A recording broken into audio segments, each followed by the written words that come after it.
गणपतीची मिरवणूक पुढे मागे घेण्याच्या कारणातून म्हाडा कॉलनी एसएससी बोर्ड येथील तरुणास ऋषिकेश कल्याणकर, शुभम लाळगे या दोघांनी मारहाण केली। या प्रकरणी पार्श्व विजय मगदूम यांनी राजारामपुरी पोलिसात फिर्याद दिली असून काल पोलिसांनी दोघा संशयितांना अटक केली आहे। फिर्यादी पार्श्व मगदूम आणि दोन्ही आरोपी एकाच परिसरात राहतात। 7 सप्टेंबर रोजी गणेश मिरवणूक मागे पुढे घेण्याच्या कारणास्तव त्यांच्यात वाद झाला। यावेळी संशयित ऋषिकेश कल्याणकर याने त्यांच्या तोंडावर डोसा मारला। यात त्यांचे 2 दात पडले।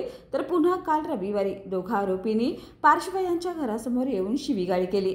त्याला प्लास्टिक पाईपने मारहाणही केली। यावेळी त्यांच्या आजीलाही मारहाण करण्यात आली। या प्रकरणी काल सायंकाळी पार्श्व मगदूम यांनी पोलिसात फिर्याद दिली असून दोघा आरोपींना अटक करण्यात आली असल्याची माहिती राजाराम पोलिसांनी दिली। LLP IT कोल्हापूर ISO 9001:2015 नामांकित quality management system USA, UK, UAE आणि ऑस्ट्रेलिया या देशांसोबत आता कोल्हापुरातूनच मिळणार आहे काम करण्याची संधी। कोटियन IT कंपनी तुमच्यासाठी घेऊन येत आहे ही अनोखी संधी। डेटा एंट्री ऑपरेटर व इनबाउंड व्हॉइस प्रोसेस या 2 पदांसाठी वॅकन्सी उपलब्ध। डे अँड नाईट या 2 शिफ्ट मध्ये काम करण्याची संधी, शिवाय आकर्षक सॅलरी देखील। प्रथम येणाऱ्यास प्राधान्य तसेच स्पॉट ऑफर लेटर।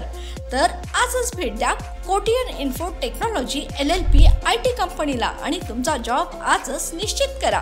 अधिक माहितीसाठी संपर्क www.kotiyaninfotech.com, मातोश्री प्लाझा, फिनस कॉर्नर, 2nd फ्लोअर, कोल्हापूर 8956911086।